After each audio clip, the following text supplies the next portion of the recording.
But me and my wife Kelly, we've developed over 40 big leaguers. If you can't frame it, then you can't scale it and you can't repeat it. From my grave, I have a framework that will continue to develop big leaguers. I am the black boy that survived the city of Atlanta, where if you're born into poverty, you have a 4% chance of making it out. I go to the game, Coretta Scott King is there, John Lewis is there, Maynard Jackson is there, Hank Aaron is there, Hosea Williams. Like, I can keep going on and on. We lost Anthony Edwards. Anthony Edwards played third base in our middle school league. When I have those negative emotions, it's like, you know what, I'm going to channel that over here and I'm going to put it into Jason Hayward, Andrew McCutcheon, Dexter Fowler. And legacy is what you leave in other people.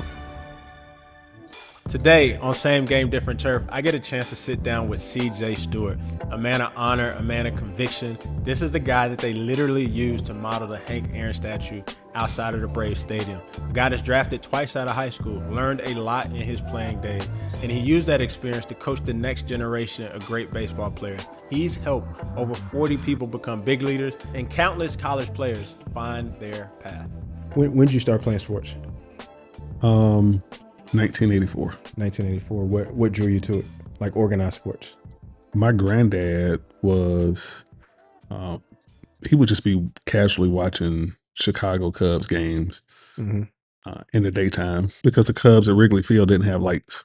Yeah, they didn't have lights. They didn't have lights. They were probably the only major league team that didn't have lights, so they couldn't play night games. All right. And then the Braves played at night, and my grandmother would watch the Braves games. My granddad would watch Cubs games. Yeah.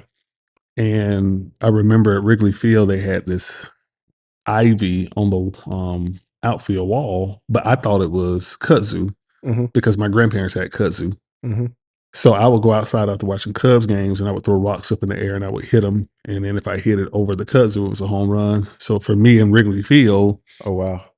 and my favorite player was Gary Matthews Sr. They call him the Sarge. And so my aunts were just saying, listen, you know, he's spending hours out here. And I think kind of the last straw that they knew I needed to play organized sports was I took some styrofoam cups, cut them in half, and I made wristbands. And they were just like, no, he likes baseball. Man, my mom them got me on this team at a park called Adams Park. What age are you? 8 years old. 8. All right. It's 1984. It was a part of Cascade Youth Organization. And I go out there. My first coach was Emmett Johnson Sr. He was the chair of the Atlanta Public Schools Board of Education. A lot of financial capital and no social capital. Yeah. But I'm on this team playing for Emmett Johnson, Joshua Butler, Coach Gus Burns. And I'm at school, Grove Park Elementary School on a Monday. Get out of school 2:45. Gotta be at practice or a game at 5. I go to the game. Coretta Scott King is there. John Lewis is there. Maynard Jackson is there. Hank Aaron is there. Hosea Williams. Like, I can keep going on and on. Do you understand what's happening around you at this time, or are you just a kid trying to play baseball? I'm a kid just trying to play baseball, but I do think that, like, because I'm seeing people hit these home runs, and I'm throwing this rock up in the air, and I'm hitting it where I want to hit it. Yeah. With a stick. Yeah. And they got bats. Yeah. And I'm like, you know, man, I really like this, but I'm also seeing Black excellence attached to it because these people live in the community. But I'm also like, they must be important if I'm actually getting graded on knowing them. Yeah, yeah. And then now I'm over here and I see them. Who's grading you? Who's grading you? What grade? I'm in. No, who's grading you? Well, in school. Oh, because in school, I'm learning about these civil rights leaders. Oh, you're connecting the dots of I just learned about you in school, and now I'm seeing you in the real life. Yeah. Oh, wow. Yeah. Like you're in the book. Like I see your picture in the book, and I'm looking in the book, and I'm looking over here at you, and they're not at every single game, but they're at enough to where I am a part of their community, and they're a part of my community. And the center of this is baseball. Yeah. So that's when I was just like, now, if that would have been football or basketball, cricket, tennis, whatever it was, if I would have had that type of community around that sport in the beginning, then I would have been doing that. But it was baseball. But then baseball starts to take off where you start getting scouted early by a Chicago team, and then you get drafted early. When did it click that you actually had a future in baseball? Man, it clicked in 1990. So there's this kid in this Red Oak community, which is a housing project, uh, kind of the College Park area. Mhm. And TJ Wilson is a APD officer. So he's over there just riding through the neighborhood, just making his presence. And he was talking to a group of boys, about 5 or 6 of them, and he drives off. And so one of the boys threw a rock from hundreds of yards away, I don't know, maybe 300 yards, and busted out the back of his window. And so he gets out and not trying to catch them all at one time, but just find at least one Yeah. so I can find out who did this. Yeah. And so Officer Wilson, TJ Wilson, goes to the kid's house apartment because he now found out who did it. And he told them, the parents, he said, "Look, your son threw a rock and busted out my window. I'm gonna give you two choices. He can either pay for it Mhm. or he can pay for it by playing on my team." Oh, wow. So the parents was just like, "Look, we'll rather have him just pay for it playing on your team." So now I told this story that I heard from TJ Wilson in the presence of this person. And while I'm telling the story, the person is like, "Yep," shaking his head like this is true. And fast forward, and that person was Marquise Grissom, who won a World Series Yeah. with the Braves. I think it was in '94. So his life could have been dramatically different. That officer don't make that decision. Yeah. And so, but that same officer did the same thing for me. So when you talk about what made things click when I knew I could play, I go from meeting TJ Wilson at Westlake High School. I can't remember exactly where we were at the school. All I know is that within a month, I'm getting batting lessons in Forsyth County with Denny Pritchett. So Forsyth County was a very strong, populated hotbed for the Ku Klux Klan. Yeah. Yeah. And I remember watching on Channel 2 News, Hosea Williams and several other people being pelted with rocks, being out there. And all I know is Coach Wilson is picking me up from school at Westlake, said, "I'm about to take you to get some coaching." Mhm. So I'm just driving, riding the car with him. And I happen to look up and I see the sign that said Forsyth County. So he was a very large African American man who was an officer who had a weapon. So I'm thinking, all right, I'll be fine. I'll be cool. But I go in here, I'm in Forsyth County, and I got this white coach. At this point, I've had some interaction with white people, but I've never been in a space with more than 10 white people. Yeah. It's white people everywhere. Yeah. Yeah. And so, but I'm thinking in my mind, okay, so I'm safe. And Denny Pritchett was my hitting coach. He still is a personal friend. And weeks after that, I had my first workout with the Chicago Cubs. I was 14 years old. Who told the Cubs about you? TJ Wilson. TJ Wilson. But again, also too, TJ Wilson had these relationships developed Mhm. through Marquise Grissom. And so he maintained those relationships. And so now what he's doing is putting me in a systematic, programmatic approach that's not really formalized, Yeah. but there are several black men that tell the same story about how he was doing this for us. So me realizing that I had potential was through him. And that's the power of having a good coach. That's strong. And so you get drafted twice. Tell me about your big league experience. So playing professional baseball with the Chicago Cubs, man, was tough. I was not mentally prepared to play professional baseball. Thus the reason me not having the long standing career that I had. And it also speaks into why I coach Mhm. now. What And what do you think you weren't prepared for? so right now as a coach, so I'll start with my definition of a coach. So Mhm. for me, a coach cultivates growth, creates opportunities, advances progress, builds confidence, and harmonizes a shared journey of learning. Yeah. Yeah. So I had some really good men and people in my life, but they weren't coaching me in a formalized way. Yeah. Yeah. Yeah. It was good deeds here and good deeds there, conversations here, but not like cultivating growth, creating opportunities, all those things. But then even now, in addition to that, for me as a coach, showing up and doing those things, I have what I call these 8 A's. These 8 A's are so critical, not only for sports, but just in life. And Mhm. so it's attitude, it's awareness, it's adjustments, Mhm. adaptability, Yep. athleticism, aggressiveness, and assertiveness. Mhm. And so it, today, I would say that I definitely score at an 8 on all of those things Mhm. at minimum. Yeah. But as a child, I was probably about, I don't know, maybe a 4, Mhm. possibly even a 3, Yeah. with no coaching to ramp up to Yeah. anything else. It was just kind of one of those things where if it happens, it happens. So, just playing, I was just so deficient in all those things, and it didn't show up on the scouting report either. Yeah. It was all about my athleticism. Mhm. So nobody was saying, "Okay, you're deficient in these things, and we're going to help you to grow these things." Yeah. Yeah. And I also just didn't have enough talent to overlook those deficiencies. I Yeah. mean, I could run, I could throw, I could hit with power, but it was so many other people that had it. Because the thing that's different about baseball is with the minor leagues, it's hundreds of players in your organization and then throughout the league. So I was just so deficient, and I mean, I had good people in my life, but my community just didn't really intentionally prepare me to have this major league player life. Yeah. And so where I fell short in professional baseball with regard to longevity, I was able to pick it up to be a major league citizen. So I'm strong in those A's now, Yeah. Yeah. and Yeah. I'm a strong coach, but I'm constantly, the Latin word for passion is suffering. Uh-huh. So what I suffer from is being able to sit back and see myself at that young age and things that I didn't have. Mhm. But then that passion is what drives me to make sure that I put it into people, and legacy is what you leave into others.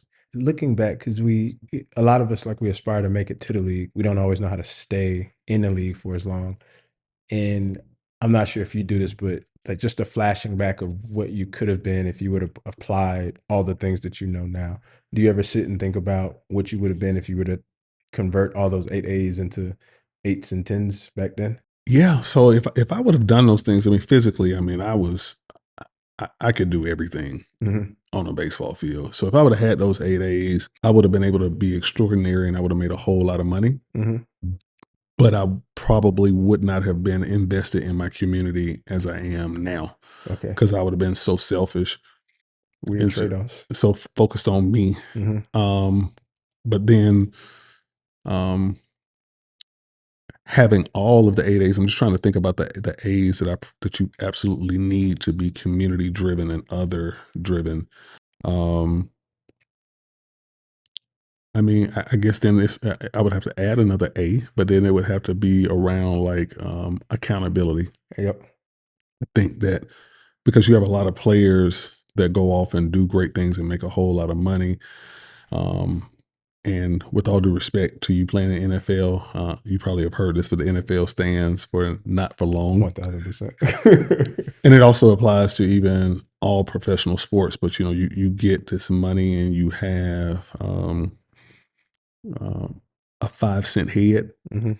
So you got all this financial wealth, but your brain, the You don't way have you to think. develop it. You recover from it. So, but I'm grateful for my journey and how my experiences have really set me up now to serve in my community with a level of conviction, including stupid things that I did knowingly, Mhm. but also mistakes unknowingly. I think is the other part that's interesting. Some people they leave the game on a high. Some people leave the game bitter, and it determines whether you stay close to it or not. And go into coaching, and you've decided to stay close to the game originally, but like developing other big league players. I think over 40 that you've developed have made it to the league. How is it being able to pass on all that experience to another generation and watch them flourish, whether it be Jason Hayward's or some of the other people to like help them be the coach that you needed during that time? Yeah, that's the only thing that really keeps me mentally strong is just being able to do that, because I do have these moments of just extreme disappointment where even as I look at television, I mean, I'm 49 years old right now. I don't have enough bat speed to hit a 100-mile-an-hour fastball, but I could hit a 90-mile-per-hour fastball. Mhm. And so I do have these moments where I'm looking at TV and I'm like, you know what, man, I could still go out there and play. But then they start throwing the breaking ball and it's just like, you know what, it's over. So let me get past that. But then to take that sometimes negative energy that's there is Mhm, there. Nobody is. You're human, so you're gonna have these things. And so when I have those negative emotions, it's like, you know what, I'm gonna channel that over here and I'm gonna put it in to Jason Hayward, Andrew McCutcheon, Dexter Fowler, and mhm. several others. And legacy is what you leave in other people. And so I get a chance to live vicariously through them. And then we have this whole new generation of Black boys through our organization, Lead Center for Youth, our lead ambassador. So that's what keeps me well. But I think the thing that really makes me uh, very unique is that one of my mentors, Bill McClellan, taught me the power of how to frame things. So it's Mm, like, you know, if you can't frame it, mhm. then you can't scale it and you can't repeat it. Yeah. So even when I give my definition of a coach, and when I think about development, that's the deliberate effort to value and empower learners Mhm. to obtain personal mastery and excellence through nurturing training. I love it. So there's a whole programmatic approach that we have in doing that. So I think Jay-Z said on one of his lyrics, he was talking about somebody who was talking about how they made him, you know, and Jay-Z said, so you said you made whole, make another Make another whole. one. Yeah. But me and my wife Kelly, we've developed over 40 big leaguers Yeah, yeah. and still got a plethora more that we're going to be able to do from my grave. I have a framework that will continue to develop big leaguers, not only major league players, but major league citizens, because Bill McClellan challenged me years ago to like put this stuff down and then frame it. I almost look at you as being in the league, like you've made it because of like your offspring has made it, and I think that goes unnoticed. My high school coach, receiver coach, played at Florida, and when he came back, he had similar things where some things he did well, some things he didn't do well, but he dumped all that information in to a guy like myself, a guy like Hakeem Nicks, who went on win a Super Bowl, and without those, I can't tell you where we would be. And not only have you done that for these big leaguers, but now with Lead, you're doing these with 400 kids. Just talk about just the idea to start that and say, you know what, I have all these insights of how to develop humans to be, you know, major league citizens. I'm now going to invest my time back in my community, leave legacy for this next generation. Well, first of all, even before I go into that, let me just tell you, man, like I'm just enjoying just even having this conversation with you, just how you're even like the because I'm high functioning ADHD. Yeah, yeah, yeah. I'm the type of person that even if I'm a mile away, I'm using the Waze app Yeah, yeah, so I can yeah. make sure I'm going in the right direction. I hate not going in the right direction, and so Uh-huh. just I just feel great just even going through this whole process with you. So thank you. It just makes me feel good, Yeah, and I'm a fan. I'm like, you know, and I'm truly I just think it's cool. Just because you every time I've seen you, you've been uniquely you and your heart is always like postured in serving and giving and open and like all of those different things. So it's mutual. Oh, well, I appreciate that one, and I think so much of that is just around capacity. yeah, yeah. And I've been very fortunate with not only do I think about Bill McClellan, but I think about Pat Alacqua, who's been a coach of mine, who has like literally changed the way my brain works. I mean, he had to teach me and remind me that the brain is a muscle, Mhm, and so it needs to be rewired. But just to be able to have this capacity to care, and so when I think about my life and growing up in Atlanta and the things that I've suffered from adverse childhood experiences. The only thing that has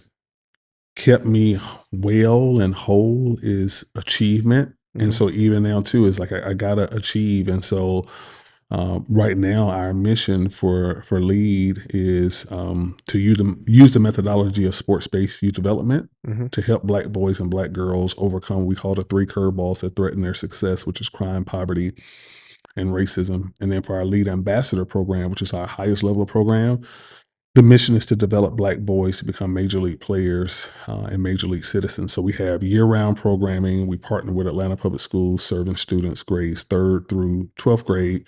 Our program, the Rookies, which is our elementary school program, was the state of Georgia's first ever school-based programming mhm, for baseball mhm. or any sport. Yeah, yeah. and we launched that in 2023. Mhm. And so, we, like a lot of people had talked about, if you're going to get black boys into baseball, you got to start it really early. And, right now, from a financial standpoint, parks and recreations in a lot of communities just don't have the funding to do it. So we did it because by law, students got to go to school. Yeah. And in our middle school program, the junior ambassadors um, has always been strong. It's a challenge because a lot of them, when they transition to high school, a lot of them prefer to play football because it's a lot more attention, and so we have to work really hard with our ambassador program to make it sexy so that they can stay in. One of the players that we lost, that I believe if we were really committed to making it as sexy then as we do now, because Mhm. right now we make it really sexy under my wife Kelly as our CEO. We lost Anthony Edwards. Anthony Edwards Oof. played third base in our middle school league, and I'm telling you, if we had been a national and international based travel program like we are now, with pipeline programming that ramps elementary school boys up, we wouldn't have pulled him away from basketball. Mhm. But I think he would have done both because he could have been a really good baseball player. I've scouted enough of him, and you can obviously see what he's doing on the basketball court. But it was that level of tenacity and his athleticism, because sometimes athleticism can be looked at as a four-letter damning word. Mhm. Athleticism to me is how do you make things happen? Yeah. And so that is about critical thinking. That's about application, and that's what he had. So right now for us, we have a responsibility as a black-led organization, especially in this political climate where it is a challenge on the messaging that we have, and like a lot of organizations, we also too are looking at messaging because we don't want to. Have to have boys and girls miss out on opportunities because of improper messaging. But as it stands right now, today, um, our ambassador program is focused on black boys and helping them make it to the major league level. Now, we also have a lot of other unique programs. One of my favorites is the Human Ambassador Project. Mhm. The Human Ambassador Project came out of my 2015 Leadership Atlanta Best Class Ever Yeah. experience. And I know for you, you're going to be Yeah. in the 2026 class. It's going to be Yeah. life changing. Leadership Atlanta changed my life so much because when I went through Leadership Atlanta going in, um, I did not feel comfortable being openly black. So you can see my face and see that I'm an African American man. Mhm. Um, but I was doing everything that I could because, again, my adverse childhood experiences told me as a child, this is black culture, this is white culture. Mhm. And if you want to protect yourself, you're going to have to lean into white culture as much as possible so that you don't come off as being a threat. Yeah. And so even through baseball, that's what I did, a lot of it. And that's one of the regrets that I have and not having a long-standing career is because I never got a chance to be an openly black person. I was always there trying to make other people feel comfortable. And so Leadership Atlanta was the same thing, from the way that I talked, the way that I dressed. And that experience just stripped me to a place where I finally was like, you know what? I am okay with being openly black. I'm okay with the fact that my mom and dad had me at a very young age and did not receive a college education, and um, my granddad wasn't best friends with Dr. King and Yeah. the black bourgeois. Mhm. I was ashamed of all of that, but when I went through that, it just really educated me to see that I am uniquely me and I need to be me. But I also start to realize And that how old are you during Leadership Atlanta? I'm 40 years old. You're 40. I'm 40, and I actually wrote a book, So Leadership you're Atlanta. 40 as you're coming into, like, your whole being. Which was perfect timing because Yeah. 40 is the number of testing Yeah. from a biblical standpoint. It Mhm. was like the script couldn't have been written any better. It took me 40 years to be openly black. Which, not to digress, but it's like, I forget who told me, but like every culture, every group of people, every ethnicity, every demographic has genius attached to them because their people have figured out a way to survive over thousands and thousands of years. And when you strip that away, you almost strip away their intelligence, like the music, the culture, the food, the rhythm, like all the things of why we travel and why we enter into these different pockets. Like that is the genius of being uniquely you. And when you take that aspect away from you, like, you lose the genius of, what grew up on Northwest Atlanta, what has come through the system, like all these lessons that you learn. And it's like very hard to then develop the next generation from like an authentic place of sharing the things that didn't go well so that they learn from it, but also the things that like did go well so that they can lean into it and not miss out on the opportunities to be like the best version of themselves. And so, And um, that's what my wife Kelly has just continued to just coach me on, just share your story, because right now, we're in a time where the work that we do with lead can be seen as divisive. Um, and I am the black boy that survived the city of Atlanta, where if you're born into poverty, you have a 4% chance of making it out. This city where we're number one for income inequality based on race mhm, in America. Uh, so it's one of those things where I survived this, but then now I'm in Leadership Atlanta, and I'm realizing I'm teaching hundreds of boys to not be openly black like me, and they're going to grow up. And so I had to really make this change and have this level of confidence. Fast going backwards, 2007, when we started Lead, we started it because at this point, Jason Hayward is 16, 17 years old. Um, and I'm training him and several other um, emerging major leaguers. And one of my clients, Stan Conway, mhm, very wealthy white man in commercial real estate. I'm training his middle school age son, Davis Conway, mhm, and Stan threw me 3 pitches that day that just shook my whole world. Again, Stan is white, mhm, Stan is wealthy. And so Stan, he and these weren't his exact words, but I'm articulating how it made me feel. But mhm, he did share some words with me. But one, he was saying, CJ, you're a really good coach, but if you are as good as you claim to be and should be, your rate shouldn't be so low. mhm. And so even now, when I think about it, is you can't tell me you're the best and be the cheapest at the same time. That's just very hard. You can't be the best Oh, if you're the cheapest. And so, um, it's so Jason Wales, who's one of my friends, he says that your cost is your value minus your emotions. mhm. So you got to know your value. Your cost minus your values Yeah, and your emotions. cost is your value minus your emotions. Oh, wow. Yeah. And so, but for me, then my cost was I was competing against other coaches based on cost Mhm. because I didn't know my value. Yeah. All of these things that I was doing, and I wasn't framing what I was doing. So it was just kind of like, I kind of believe I can help you be great, but I was helping people be great, but I didn't completely understand how to do it. But Stan stopped me in my tracks on that one fastball. Mhm, So now we're talking about cost. So I'm like, dang, okay. The second thing he said was, uh, you can't be good and it be so easy for people to get access to you. mhm. Because at this point, it's kind of like going to the dentist office. In my dentist office, I go in, there's a receptionist, then there's a dental assistant, and then there's the dentist. Yeah.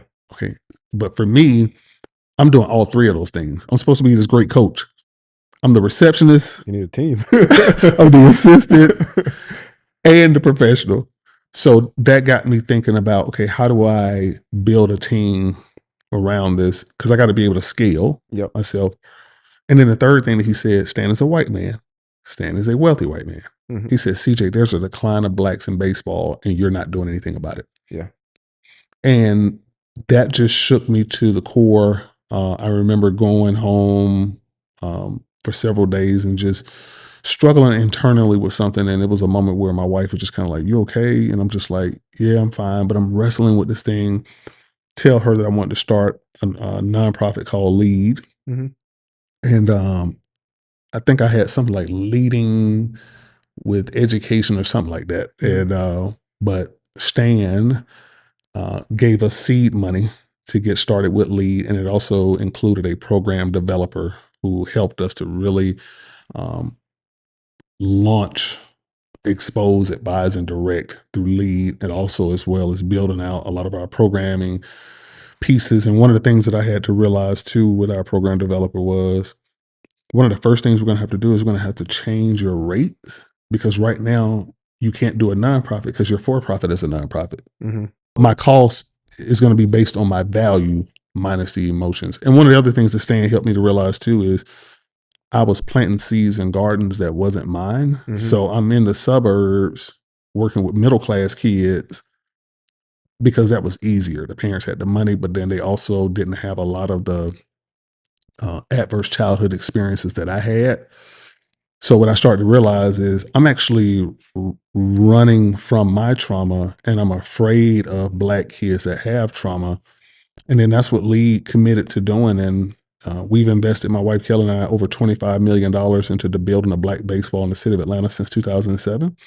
But because you're saying a lot. Let's. I don't want to run past it because sometimes we get these calls to go do something, and then we make all these excuses as to why we shouldn't do it. At what point do you say, "Yeah, I understand somebody's going to invest in it, and I understand Stan's going to help, but like, there's a difference between I'm actually now going to take up the charge to go build this entity while also building, the diamond directors as well, like the actual for profit thing that is 300. You could easily say, all right, I'm just going to go focus on making as much money as possible. I've already figured out the system and it's proven. I'm sending people to the big leagues. Why go back and pull up the next version of you when it's not your responsibility, you know? Yeah. So that's the why. The why, my why is this. And it's something that I found going through Leadership Atlanta, and it still exists today. It hasn't changed. I don't believe that Atlanta will ever become a world-class city until hundreds of thousands of Black people, African American people, are living a sustainable life of significance. Wow. So that's why I had to do Lead, and Mhm. that's why we're still doing Lead. That's my personal why. That's I your just, purpose. yeah, it's, and so my conviction, my convicting moment from Stan, and further conviction from Leadership Atlanta. That Mhm. conviction now led to connection. So heart to head. That connection then led to consensus, or heartfelt promise, which then led to collaboration, which is the hands, Mhm. which then leads to change, which is the harvest. So Yeah. that's my critical change construct. And I put that in my book, Going Mhm. Through Leadership Atlanta. So now I'm not afraid of conviction. In fact, without conviction, you can't determine your calling. Now you're going to have to make a decision. Yeah, yeah, yeah. But if you're out making millions of dollars, and you aren't convicted and you aren't called, you're not going to be happy. Yeah, yeah, yeah. And so that's the sequence for me. So, look, I didn't want to do it because it's a lot of work I know. doing lead. It's a But lot. the thing that I think is kind of dope is you're almost solving for the thing that one you kind of saw modeled out in the people that took you under their wing, but you're solving it for the version that you wish you would have had, to where all the things that you're giving these kids are not only to be successful now, but you got a 100% graduation rate. You got a 90% scholarship rate. You got a, big league rate. And you're almost recreating the system and systematizing it so that these kids can be successful throughout life, which I feel is fascinating. Is the young CJ is almost like would have wanted what you've created now. Absolutely. And when I was a kid, I mean, because that's what, I mean, that's where my mental health comes from, is being, if I didn't have this Hmm. mentally, I wouldn't, it'd be hard to live, man. Yeah. I mean, like, and living and alive are not the same thing. Hmm. If you're breathing, you're living. But like, to actually be living on purpose and with purpose, then you're alive. It would be hard to live if Yeah. I Yeah. wasn't doing this. And so when I was a kid, I wanted to be something between, or a combination of, Dr. King and Hank Aaron. That's what I wanted. I saw that very clearly. Um, Dr. King, highly educated.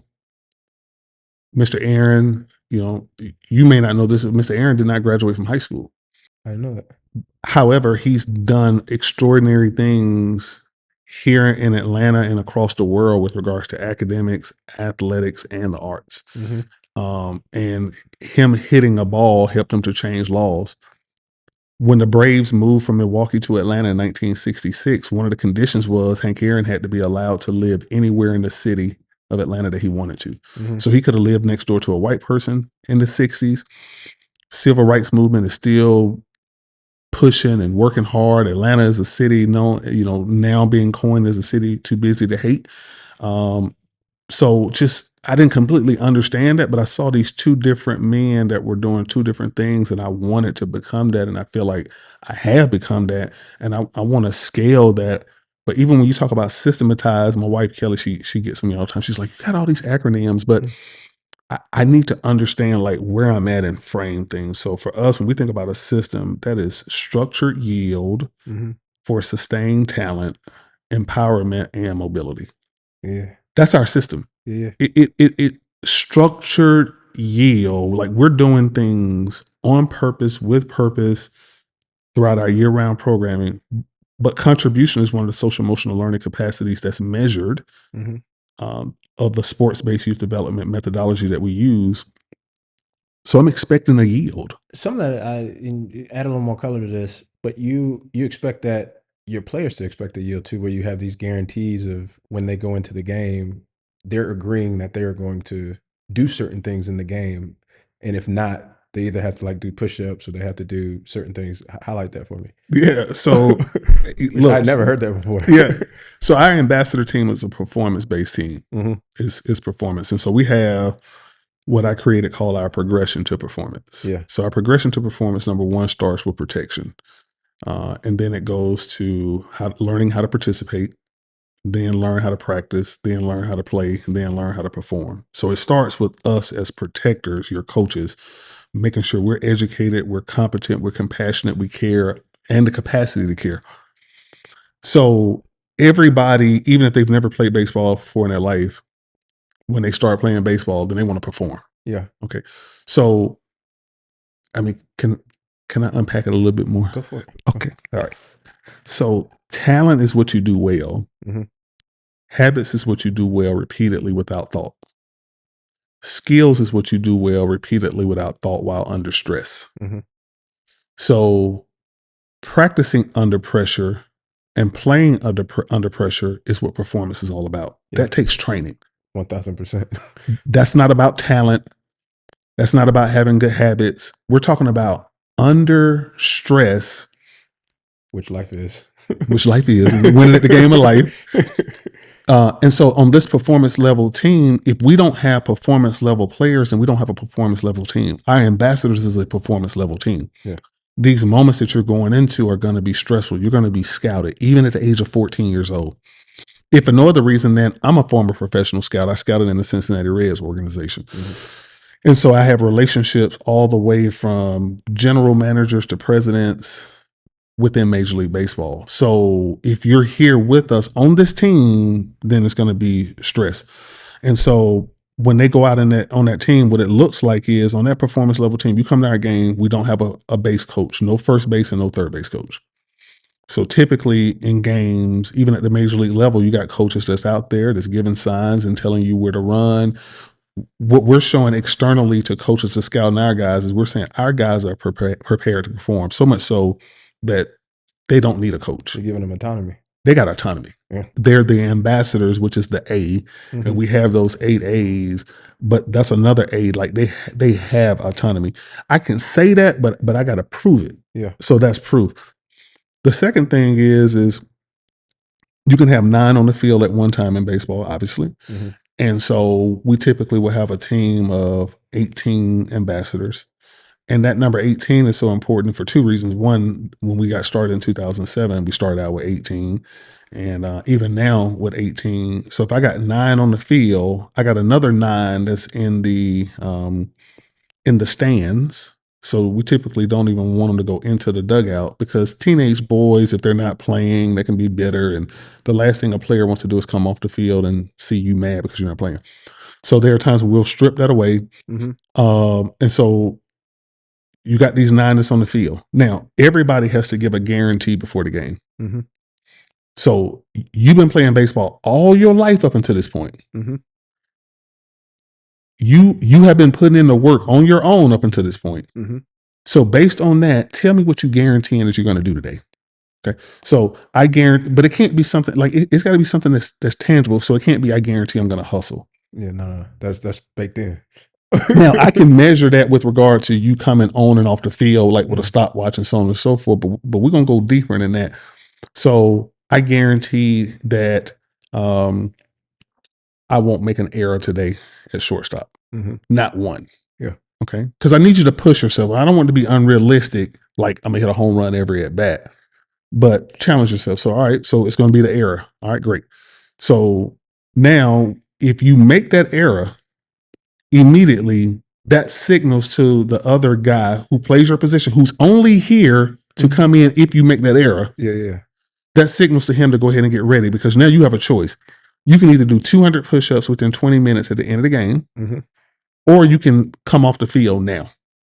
But the third choice is you could just not show up at all Yeah, yeah. to even make the guarantee. But if you come here, that's what's going to be able to happen. Yeah. So, not a lot of times, but probably 30% of the time, some players will just say, you know what, I don't want to do the push-up, so I'll come out.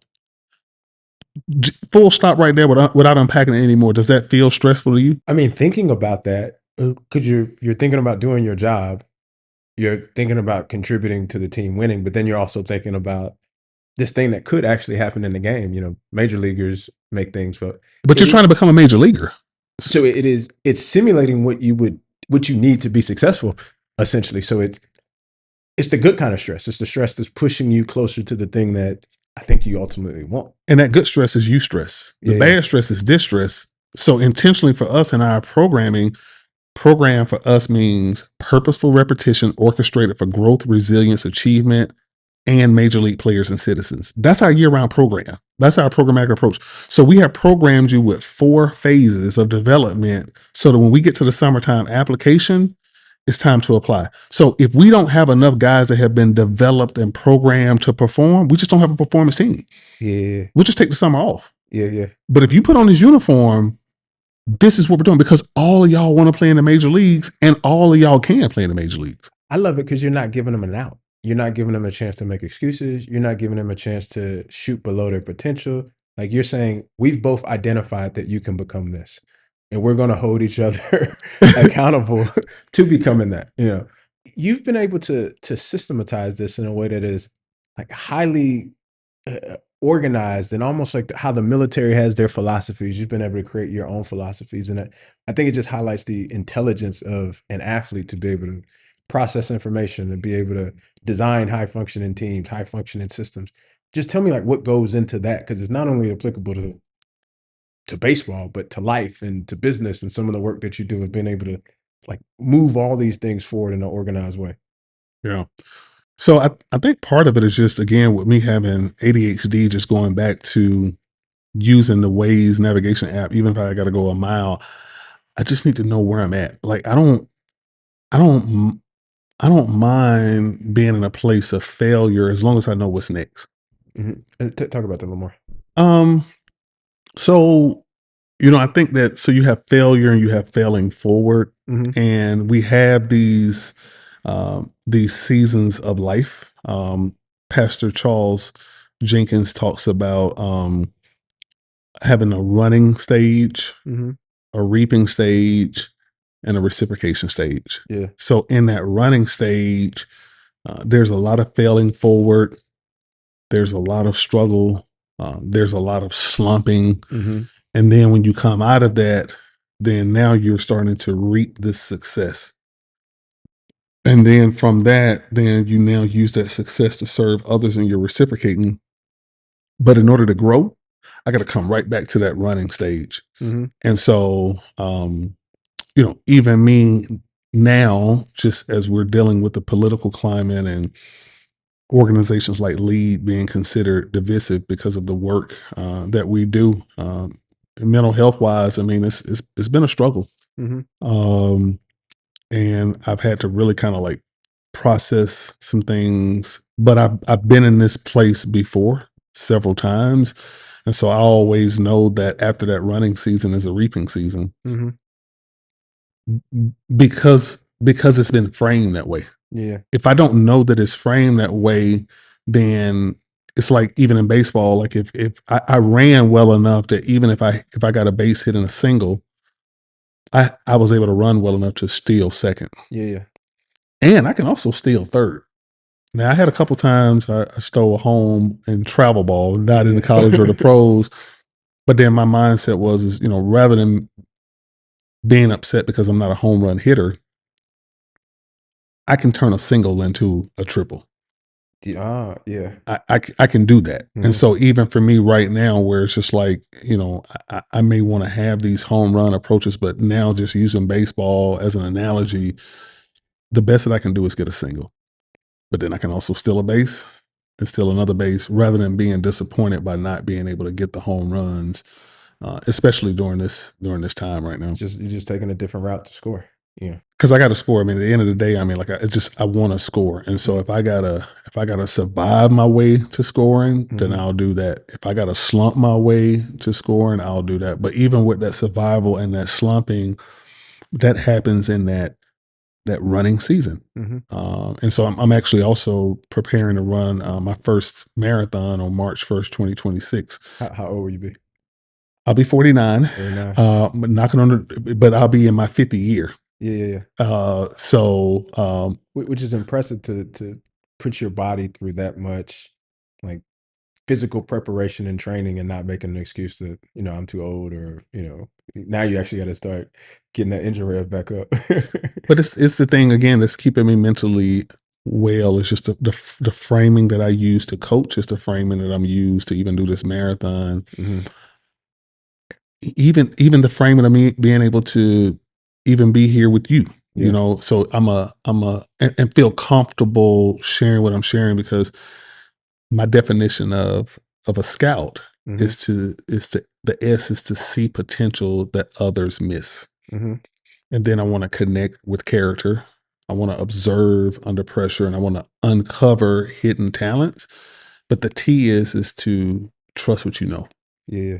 And so, with me is as I train well, then I can trust what I know and I can do what I do. Mm. So 26.2 miles, I've never run that at one time. But through my work with the Atlanta Track Club, they're gonna train me. And let me tell you, man, these folks like they challenge us, but it's the same thing even for me, like with my players, and the same thing that my coaches do for me. But it's the same thing that's even happening here. Like you're asking me these questions, but if you would have asked me these questions, first of all, in 2007, I wouldn't even be sitting here with you because it would have been like, I don't have no answer for Yeah, yeah, yeah, yeah. that whatsoever. Even to the point of like, what's your why? Like, I don't know. I'm just trying to help some black kids play baseball. But and my prayer is that I can live to 95. Both of Mhm. my grandmothers lived to 95 and they lived a great life. So, I'm 49, 95. I don't want to just be here on earth. Mhm. I want to be making impact, but I got to have a frame for that. Yeah, yeah, yeah. So, I think it's cool that you're becoming the thing that you weren't to develop in the areas that you need to. And and that's the focus is like, here's what I wasn't, and here's what I wanted to be. yeah, and so I'm gonna go make that happen. I'm going to become it. I'm gonna become it. As we wrap up, one question I have is, like, baseball players fail a lot. To be in the Hall of Fame, you 3 out of 10. Mhm. You know, how does one swing and miss and swing and miss and swing and miss and still come back and give effort and know that they can still hit a single, hit a home run, and stay like mentally locked in times like this where legislation is changing the way that you're doing stuff. And so you're swinging and certain things may miss, or you're putting effort in certain areas and you're swinging and you might miss, but then you're still locked in to say, I still got a shot to hit a homer. I still got a shot to make a play just in baseball one. But then how does that translate to life when the percentage of on contact of batting averages are so low as it relates to, you know, you couldn't be a 3 or 10 free throw shooter. You couldn't, be a 3 for 10 quarterback. But if Mm-mm. you 3 or 10, that's like a good batting average from my limited baseball understanding. Yeah. So baseball is a very challenging sport. I would like to say, since I have the mic, I would like to say that baseball is the most challenging sport there is. And I know other people playing different sports would defend it. So it's really hard. And then I think about the origin of baseball, um, where as I continue to do studies, even for Africans before being enslaved and brought to America, they were playing a game with a ball and a stick. Uh huh. And so And even the Bible speaks in First Corinthians about athletics. Mhm. So when we start thinking about stress, stress is a thing of normality. People have stress, Mhm. but athletics and sports is a proven buffer to prevent stress from becoming trauma. Ah. And so that's why our methodology of sports-based youth development is so key. The definition that my wife coined for SBYD, sports-based youth development, is the healthy transition using the sports that help children make a healthy transition into adulthood. Mhm. And so, but sports has become so expensive that only privileged people can actually have it. And so now only privileged people can actually have this buffer Yeah. that mitigates distress and eustress. So I think from a baseball standpoint, you have to be called to do it. So this and kids find out very quickly, and I would say even for you in the NFL, it's one thing to be in high school and say, "Man, I really love football," but it's another thing to actually do it while you're hurt. Yeah. Do it when it's cold. Yeah. Played in Cleveland, bro. You see what I'm saying?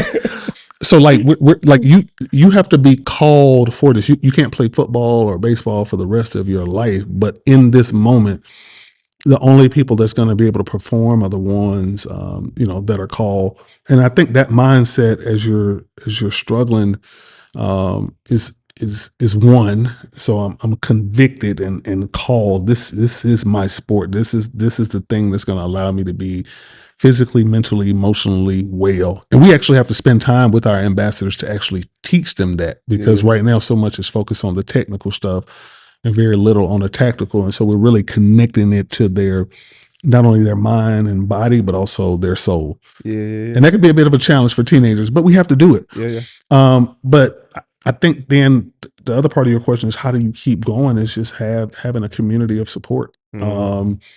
I think It's like their real life dugout. absolutely of which this is like Yeah. even for me, like I'm experiencing this and having a sense of wholeness and wellness just to even be able to talk it out. Yeah, yeah, yeah. And so that's what I think in baseball. And also too, I mean, we're fortunate that like for you, if you're only catching 3 out of 10 passes, there's not going to be any support around you. Like you're Nah. just going to be gone. But if you strike out 7 times, but you can find a way to get 3 hits, Yeah. then that's the key. But even the coaching me, what I try to break it down to is just helping them understand like this, like, look, key performance indicators. If we want to be able to get a hit 30% of the time, so let's talk about from the top, I got to get myself in a good position to hit Mhm. 90% of the time. Yeah. And I got to be able to do it on time 90% of the time. And then with my approach, I don't have to do it right all the time. I just got to have a good approach 70% of the time. So if I'm on time 90% and I repeat my approach 70%, then I'm going to hit the ball hard 50% of the time. Mhm. And if I can hit the ball hard 50% of the time, I'm going to get a hit 30% of the time. It And if I'm strong, then I'm going to be able to hit for power 10% of the time. Yeah. So So I got to work backwards. that's a whole math class. Yeah. But even like in business, It's the same thing. yeah, I got KPIs. Yeah. So if I want to get this deal to get this amount of money, I'm probably going to have to say yes to some presentation that I know I'm not going to get the deal, but I actually just need to be able to go practice what Mhm. I'm doing just so I can get some feedback Yeah. so I can get this deal. So I'll take 7 meetings so that I can nail it on the 8th one. Yeah, yeah, yeah. But rather than being upset about the 7, I only needed 1. Yeah, yeah, yeah. So I love that. And I try to wrap up with this question. What advice would you give to your younger self sitting as an almost 50-year-old? I don't know, man. It's so hard because it was just, I was just dealing with so much trauma. But I would probably say my advice would be read more. While reading? I- because reading would have allowed me to connect with other people that were experiencing similar things. Mhm. Even now, as I read and even as I write, I'm sharing these experiences. And as a kid, I just a black kid being raised in the city of Atlanta, to read was to be lame and not cool. Mhm. But even now, like I mean, shoot, man, they're children books right now. Dr. Seuss, where if I'm having a really rough day, I mean, you could pick up a Dr. Seuss book and be like, okay, you know what, I got the answer. I know exactly how I Yeah, need to yeah, yeah. feel. Or even being able to um, look at Sesame Street and Mm, and all those kind of things. But I was looking at those things, but I was missing the point. mhm. And so my advice to myself was just um, to just read and just listen and learn from other people that are going through, like really pay attention, be present, be in the moment. But what I would tell my younger self is that we're gonna be okay.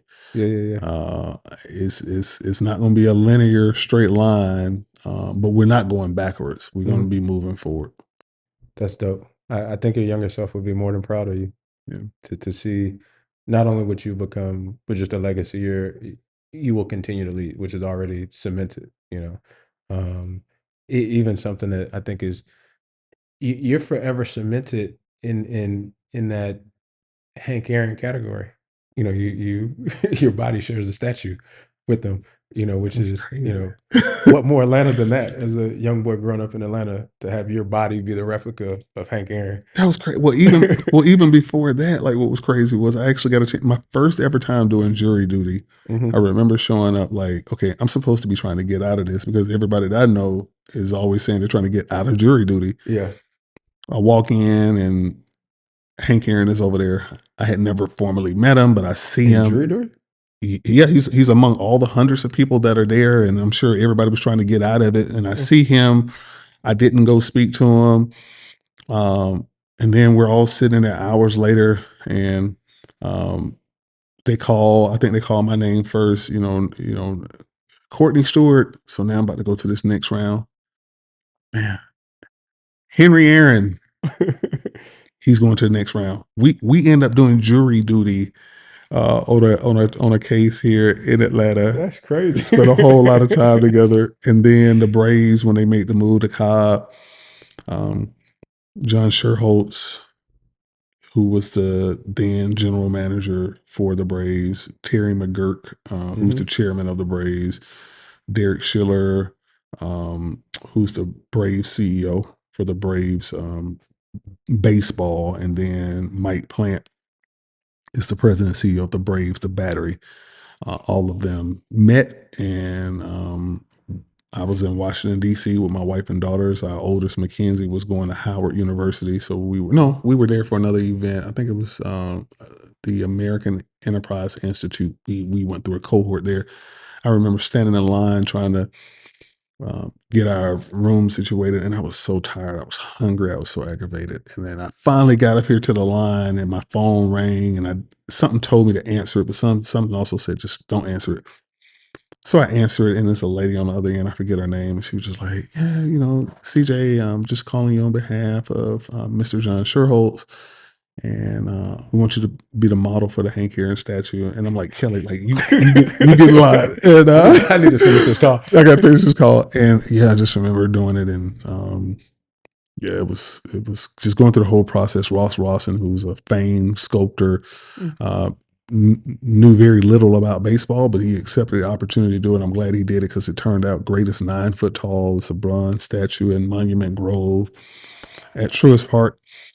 But he showed me a picture. And he said, "Can you get your body like this?" And the like this was the moment at contact when Hank Aaron hit home run 715. mhm. And I'm like, "Yeah, I can do it." I mean, I studied that picture plenty of times and tried to do it. And so I stood there. I wore the Braves replica uniform and all of that, and it was just amazing. But the reason behind it Mhm. um, was, especially even talking to Derek Schiller about it, who's the president and CEO of the Braves and a very good friend, an absolutely amazing man. It was and